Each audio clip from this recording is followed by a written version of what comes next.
Basketball. It's time to strap in and get ready. The Insight NBA team is in the arena, bringing you the ultimate play-by-play on who's hot and who's not to help you win your leagues and dominate your mates. You're now hooping with your hosts, Matty G, Skitty, and Mally for the Insight NBA show.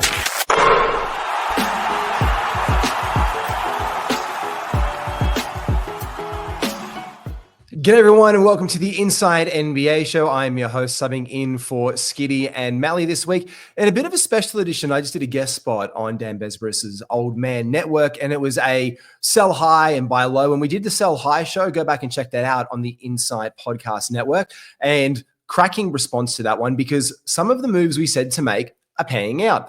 I jumped on Dan's show and we did a lot of talking about buy lows. And we had some comments like, have you got any more buy low guys? Like, of course we do.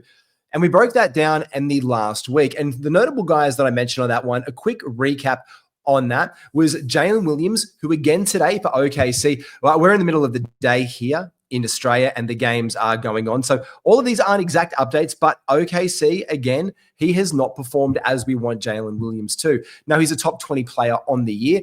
And when we say buy low, we can look at it right there in the course of the past week. He was 152nd. And on the season, he was a top 9 player. Top 10 first round value on JDub. And we love JDub. We're JDub truthers. They've got the narrow win today. The Thunder, it's just wrapped up 105-99. And in that game, Jalen Williams again has underwhelmed. I'm bringing up 11 points. The 7 assists are nice. The 1 rebound, not so great. 5 from 15, 333 from the floor, 1 3.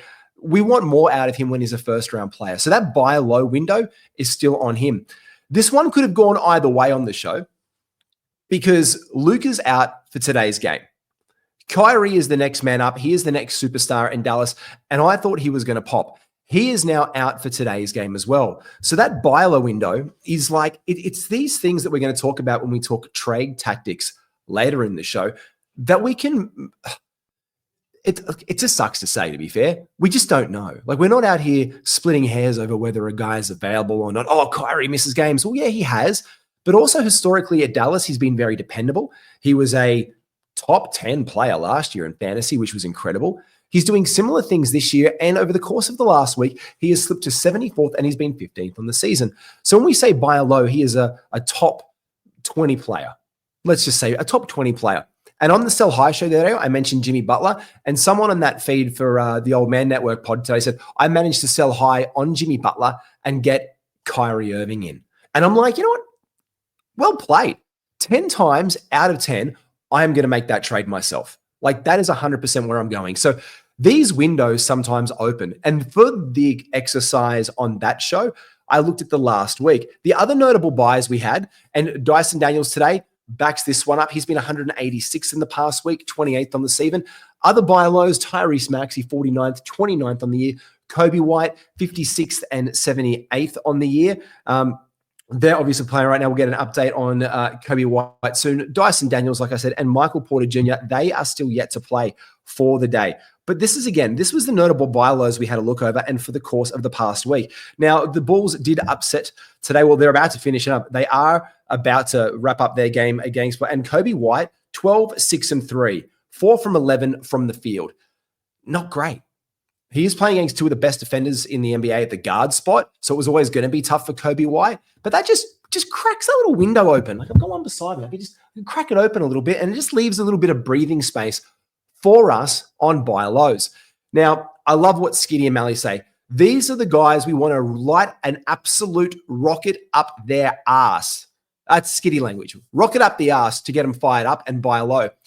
And we're going to do a mini-sode on these ones because what I'm going to do before we get to trade tactics is I'm going to go through like the top 175 players. I am going to go through 20 players right now who are either down over the past fortnight. So on that show with Besbris, I did the last week, and Dan and I looked at the last week. I'm actually going to go over the 2 weeks because we've had a couple of days, obviously, where we've had low games. Now, that means a lower sample size, but it's also enough for managers to take a couple of L's when their guys are underperforming. So they might have 2 losses popping up on the screen over the last couple of weeks and be a little bit panicky, especially when it's guys like JDub, who, again, has been brilliant, underperforming from the spot right now. We're expecting him to be for let's say a top 25, top 30 player, 100% guaranteed. Love my JDub, but he's not there. He's not there by a long way right now.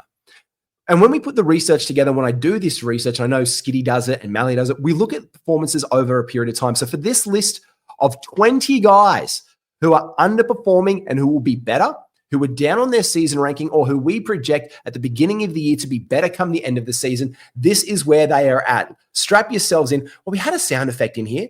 Wait, we haven't used this in bloody way too long. And here it is. Strap yourself in. Here we go. Yourself in and feel the G's. Feel the G's as we roll on through this one. These are 20 guys who I've seen over the past 2 weeks who have been down now, not including today's games as well. Anthony Edwards, Minnesota, 40 and 26. James Harden has been 43rd and 20th on the season. Bam Adebayo, he is 45th on the season and 42. Now, we expect him to creep up to 30, so we're not acting too much there on Bam. And Joshy Hart, 79th on the season, 79th in the last 2 weeks, 18th on the season. He has been phenomenal, racking up triple doubles left, right, and center. Great counting stats, but he has been down the past fortnight. What can we turn that into? Is this the window that's creaked open on Josh Hart? Miles Turner, I think he's a, let's say, fringe top 50 player, like 45 to 55. You could squeeze him in that window. Now, on the season, Miles Turner has been 67th, and then in the past 2 weeks, he has gone all the way back down to 86th in the rankings right now. So this is where windows for guys like Miles Turner, and these are all big-name players. We've got Edwards, Harden, Bam, Josh, Turner, all cracked open and wide right there. That's what we're doing. So we're looking at these guys and doing it right now. On this as well, other big names that are making this list are De'Aaron Fox, Kristaps Porzingis, Donovan Mitchell, Jarrett Allen, and Christian Bourne. Now look at this. De'Aaron Fox, 88 and 36. Kristaps, 91 and 35. Donovan Mitchell, 93 and 23. Jarrett Allen, 111, 41 on the season. Christian Brown, 116 and 69 on the season. Now let's say the first thing is this. When we are doing these things and we're looking at it, all I'm saying is we want to just keep our eyes on look, we're going to keep our eyes on what we're trying to pay for it and then go from there. So we're looking at what we're getting at in our return. We're like, Donovan Mitchell, top 25 player. Yeah, you know what? I'm not going to just go and throw a random trade there. Oh, he's been down on the season. You sell the narrative, obviously his minutes have been down. This impacts Jarrett Allen as well. Christian Braun was a game time decision today. He could be bouncing back this afternoon. KP played really well today, but there's always lingering issues with him not playing back-to-backs. Maybe that's the angle. De'Aaron Fox could be one of the better targets on that one because we know that he can historically start small and then go big. Here, we're looking at guys like Zach LaVine, 117th on the season, 71. Expect him to be better long-term. Fox is back on that list. We've got Jalen Brunson, 119th the past fortnight and 49th over the course of the season. I think he's a top 30 fringe player. Darius Garland, 120 the past fortnight and then 40. CJ McCollum, ATL, 127 and then 90. So that's what I was doing for my look when I was having a look around for it right there. I'm looking at guys who are outside of that zone. And I'm looking at guys like CJ McCollum and Jalen Brunson. I think are good targets there. Darius Garland can be a tough one. He's been great this season, but he has fallen off, not just the past 2 weeks, but in the course of the past month. So this is where we're looking for those angles and those edges to get those advantages from our teams. And we'll talk trade tactics on that on this mini-sode as well.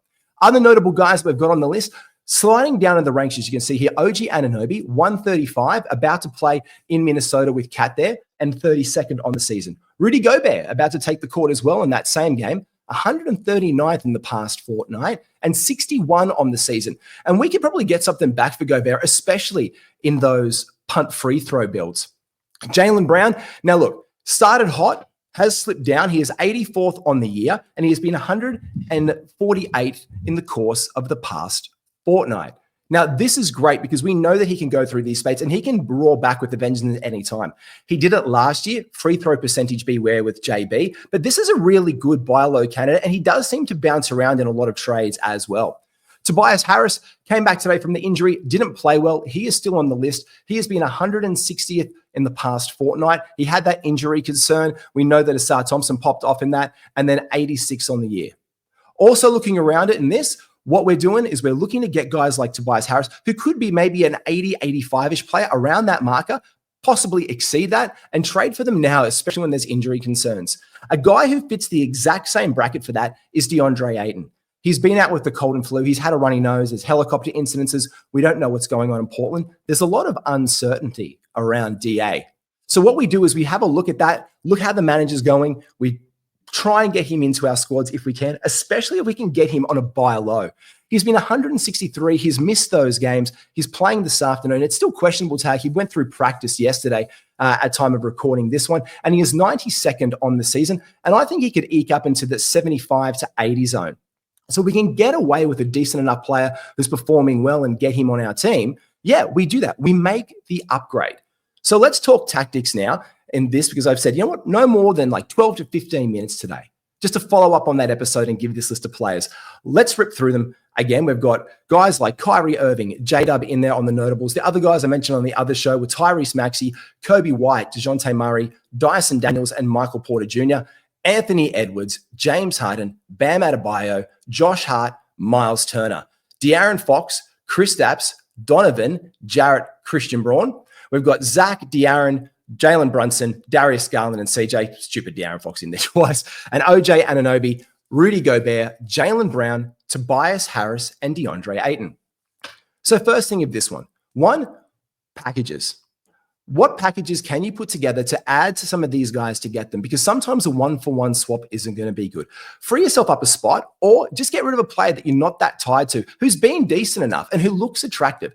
It's got, I know it sounds so dirty, an attractive package, but that's what you want in these trades. You've got to make yourself an attractive package to make it work for you. And especially if you want to make it a win-win, because who's their worst guy? You want to look at the worst guy that the other team has got. And that's when you'll say, hey, look, you can drop X. Put that in your notes of the trade. Like, you can drop off the worst player in your team. Maybe they've got a couple guys they've just been riding the waiver wire and clutching at straws for, and you're offering an upgrade from that spot. Someone who'll actually stick around, maybe for a couple weeks of value, maybe a month of value. Maybe they're just someone who's right now, who's hot, and you can get a little bit of extra juice from. That's the next one. Use your sell high guys. Use your sell high players to make moves for these buy low guys, especially around similar value. Now, again, it's really hard for those top stars. But again, I like trades on sell high guy, like guys like Jimmy Butler, who's been incredible and a top 10 player, for guys like Kyrie Irving. But again, we also get tied to 3, don't be let down by it. Work with revisions. Because so often we just go like, nah, not going to happen. Message out, reach out to the manager, try and make that trade. That's what I want to do. I want to be looking at that trade and make moves on it so I can actually get something back that I'm after, especially when you're the one initiating the trade. Because remember, most defaults are like, nah, I'm not doing it. And that's fine. That's fine for managers to do that. But how do you get a yes or a think about it? You have to get a think about it when you send that trade. That's the number one tactic. Make them think about it. Because the longer they think about it, you can actually open up a conversation and have that chat and make the trade work for you. That's what's really key there as far as I'm concerned. The next tip and trick is to look for what advantages that you're going for and what advantages does the other team have that you need, but what's also going to give them advantage that you can trade off. That's really important in punting builds. How can you complement your punt build while also adding to someone else's punt build? For example, you've got a guy who's really high on free throw percentage and on low volume. That looks really good for the other team. That may not change you if they're only on like 1.5 free throws a game. And maybe you're getting someone back in the trade who's also complementing that build. Can you send players to the other team that complements them, again, make them better, and actually get the piece that you need to make you stronger at the same time? It's really like hard to make it work, but you need to look at this, like the standings, and look to where the other teams are strong. Yahoo, ESPN, Fantrax actually gives you league-wide access to where everyone else is. So have a look at those strengths and weaknesses of the other teams and then go into their lineups. Go and do your research on those teams and make it happen from there. That's the most important thing when we come to tactics, is knowing your enemy, knowing your mates, knowing those builds, and make them work for you. Hope the buy lows work for you. Make sure you like and subscribe to All Things Insight. We'll see you soon.